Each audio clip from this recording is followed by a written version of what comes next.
Oi, alunos! Espero que todos vocês estejam bem. Vamos lá para mais uma aula de ciências e nesta aula nós vamos falar sobre a organização do ser vivo e vamos dar enfoque para o corpo humano, né? Vamos falar um pouquinho da nossa organização, né? Dos níveis que constituem o nosso corpo. Porque, assim como os outros seres que são pluricelulares, a maioria deles vão ter esses mesmos níveis, tá? Então, a gente estudou a célula e a gente estudou a célula para poder a gente ter essa base, né, para dar enfoque nesse capítulo, né, nesse estudo agora dos níveis de organização. Então, veja bem que aqui a gente tem uma célula animal, né, você vê aí que ela é dotada de núcleo, ela é dotada de membrana que separa o núcleo da célula com o seu material genético, porém ela não tem parede celular, então por isso ela é uma célula animal. O ser humano tem seu corpo composto por um número muito grande de células, todas com organização semelhante. Há muitos tipos diferentes de células que se encontram associadas no organismo formando os órgãos. Então as células elas se unem para formar órgãos, mas antes de formar os órgãos, elas formam algo que a gente vai estudar agora nessa aula. Então vamos ver primeiro aqui o formato das células. Aqui a gente vê dois tipos de células, né? As células representadas nessa figura aí, tem o mesmo formato? Então você tem duas figuras aí, você vê células que são em forma de bastão e célula mais arredondada. Será que o formato da célula está relacionado à função que ela exerce no corpo do ser vivo? Com certeza, isso eu falo para vocês, porque a célula ela tem essa característica de o formato dela facilitar a vida dela, né? Então o formato ele vai estar relacionado sim à função que ela tem dentro do ser vivo. Há semelhanças entre essas células? Aparentemente não, né? Aparentemente, visualmente, não tem semelhança a não ser que elas estão em grande número, né? Aqui a gente consegue ver a célula animal e a célula vegetal, né? A gente falar um pouquinho, que a gente relembrar que as diferenças entre a célula animal e a vegetal distingue-se fundamentalmente da célula animal por apresentar, né, parede celular e cloroplastos. Então, a célula vegetal ela é aquela que tem parede celular, cloroplastos e vacúolos, que são organelas que não estão presentes na célula animal. Mitocôndrias, complexo golgiense, retículo endoplasmático e ribossomos são comuns para os dois tipos de células. Então, o que diferencia a célula animal da vegetal é que a vegetal ela tem cloroplastos, vacúolo e parede celular, né? Então, essa aqui é só uma revisãozinha. Conceito de célula. A célula é a unidade básica dos seres vivos. Há seres vivos que apresentam uma só célula. São seres unicelulares. Então, eles não vão ter níveis de organização. Por quê? Porque o corpo deles é uma célula, né?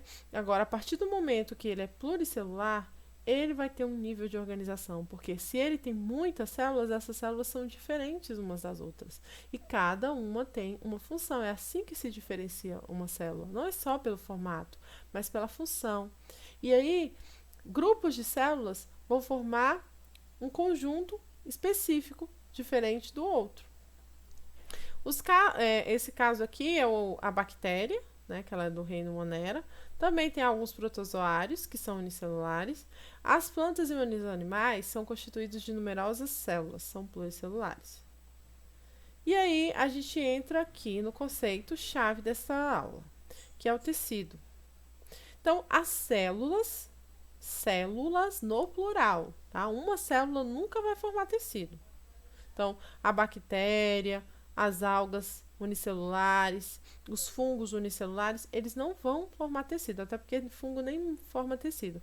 Mas, de qualquer forma, uma célula não vai fazer tecido. O que vai formar tecido? Um grupo de células diferenciadas, que têm características diferentes, que têm funções diferentes.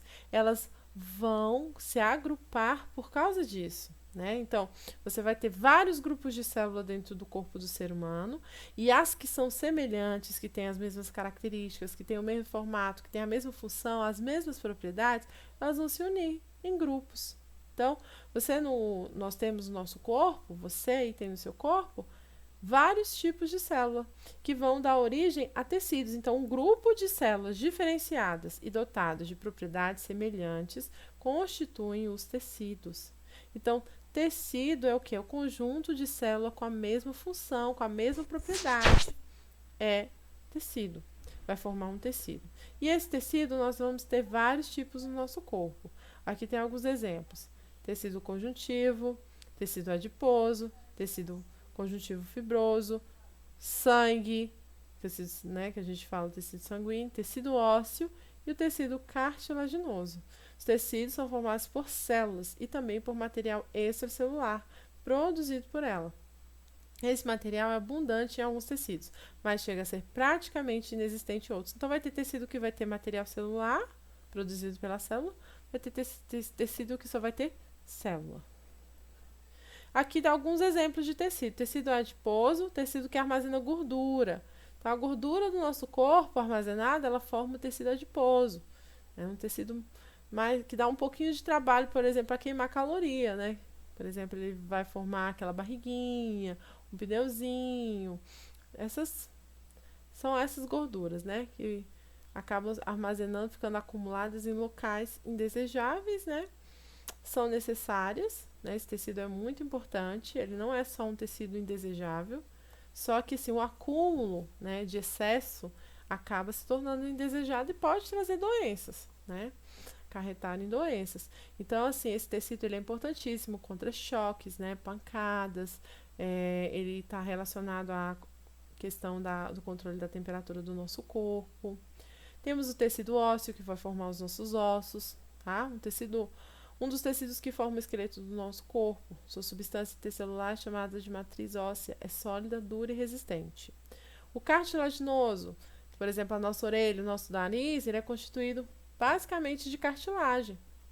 E esse tecido cartilaginoso, ele constitui a cartilagem e está presente em várias partes do nosso corpo, no nariz, na orelha, na traqueia, que encaminha o ar para o nosso pulmão, ajuda a dar forma e sustentação a essas estruturas, apresenta células ovaladas, mergulhadas num líquido viscoso. Tecido epitelial, né? Aí a gente vai ter vários tecidos. Pode ser encontrado fazendo revestimento interno e externo de órgãos, formando as glândulas. Todas as células que agrupam sem deixar espaços entre si, como função de revestir o corpo e os órgãos, interna e externamente, constituem o tecido epitelial. Então, esse tecido é um tecido de revestimento. Ele reveste interna e externamente os órgãos, e ele é o tecido que não deixa espaço entre si. As células vão se agrupando e elas não deixam espaços. É bem fechadinho. Já o tecido conjuntivo é o mais abundante no organismo. Suas células encontram-se separadas umas das outras por material intercelular, sintetizado por elas, produzido por elas. Então, ele já é diferente do epitelial. O epitelial, ele não tem espaço. E esse daqui tem um espaço que é ocupado por material intercelular. A riqueza em material intercelular é uma das mais importantes características desse tipo de tecido. A substância extracelular é constituída de duas partes: as fibras do tecido conjuntivo e a matriz extracelular, também chamada de substância fundamental. Tecido muscular, tá? E aí a gente vai ter o tecido que forma os nossos músculos, né? A carne mesmo do nosso corpo, formado por células alongadas com capacidade de contração e subsequente relaxamento. Então, elas podem contrair e relaxar, né? Graças a Deus. E aí a gente pode fazer exercício e não sentir dor, né? Essa capacidade proporciona os movimentos do corpo. Tecido nervoso. As células do tecido nervoso são denominadas neurônios. Então, são os neurônios, que a gente tem pessoas que pensam que é só no cérebro que ele está, que são capazes de receber estímulos e conduzir a informação para outras células através do impulso nervoso. Os neurônios tem uma forma estrelada e são células especializadas. Além deles, o tecido nervoso também apresenta outros tipos de célula, como as células da glia, cuja função é nutrir, sustentar e proteger os neurônios. O tecido é encontrado nos órgãos do sistema nervoso, como o cérebro e a medula espinhal. Então aí, você está vendo? Tem neurônio no seu cérebro, tem um neurônio na sua medula, né? E esses neurônios, eles são alimentados por as próprias células do tecido nervoso, que são as células da glia. Então, é um tecido que tem dois tipos de célula, né? Nesse exemplo que a gente está dando aqui, os neurônios e as células da glia. E aqui a gente vê os neurônios, que eles têm prolongamentos especializados em receber, gerar e transmitir os impulsos nervosos. Então, são células importantíssimas no nosso corpo. Os sistemas, eles são... antes de chegar no sistema, a gente vai falar dos órgãos. A gente tem que os tecidos, eles se agrupam no nosso organismo e eles formam os órgãos. Então, um agrupamento de tecidos que interagem forma um órgão. O estômago, por exemplo, é um órgão do corpo humano.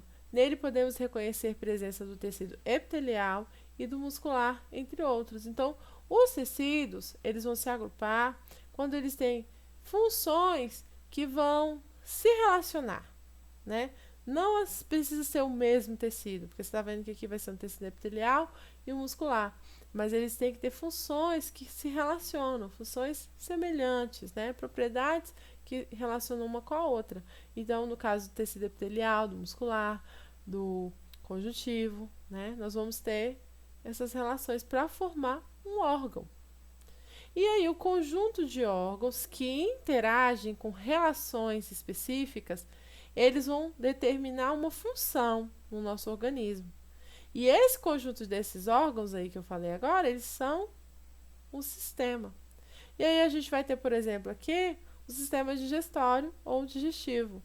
E ele é formado, nessa primeira figura, não tem a boca, mas ele é formado pela boca, pela laringe, pelo estômago, pelo esôfago, pelo pâncreas, fígado, intestino delgado, intestino grosso, reto, ânus, enfim, uma infinidade de órgãos que eu citei que trabalham para desempenhar a mesma função, que é digerir o alimento e fazer com que essa digestão ela seja eficaz, transformando o alimento em nutriente, né? Tirando o nutriente do alimento. E aqui a gente também tem no lado o sistema circulatório e a gente também pode ver o sistema urinário, porque a gente vê os rins ali, vê um pedaço da bexiga, tá? Então a gente consegue ver o coração, consegue ver a artéria, consegue ver veias. Então a gente tem os pulmões lá atrás do coração, a gente tem o sistema respiratório, a gente consegue ver a traqueia ali. Então assim, você tem órgãos que são associados, eles trabalham com um objetivo. E aí, por isso que eles são chamados de sistemas. E todos os sistemas vão formar um corpo humano. Nesse caso que a gente está falando do ser humano, mas pode ser o corpo de uma ave, de um mamífero, de um réptil, né? Então, um conjunto de sistema que funciona, de sistemas, tá? Conjunto de sistemas que funciona harmonicamente para manter a sobrevivência do organismo é esse conjunto aí, que é o organismo, que é o ser humano, que é o corpo humano, que pode ser outro organismo também. Igual eu falei, pode ser de uma ave, pode ser de um mamífero, de um réptil. Então, a gente vê todo o organismo aí. E quais as funções do organismo, né? Os sistemas exercem funções específicas que podem ser reunidas em 4 tipos: nutrição, relação, coordenação e reprodução, né? Então, são funções específicas que são desempenhadas pelos sistemas dentro do organismo. E aqui um resuminho, né? No nosso corpo é possível identificar diferentes níveis de organização que atuam nos processos vitais. Podemos resumir essa organização por meio do seguinte esquema: célula, né, o conjunto de células especializadas vão formar um tecido, tecidos associados vão formar órgãos, órgãos associados vão formar sistemas, sistemas unidos, trabalhando juntos, formam um organismo. Tá? E aqui a gente tem tanto o esquema com as palavras, quanto com o desenho, tá? Então, assim, essa é a nossa aula, analisando aqui. Bons estudos para vocês, tá bom?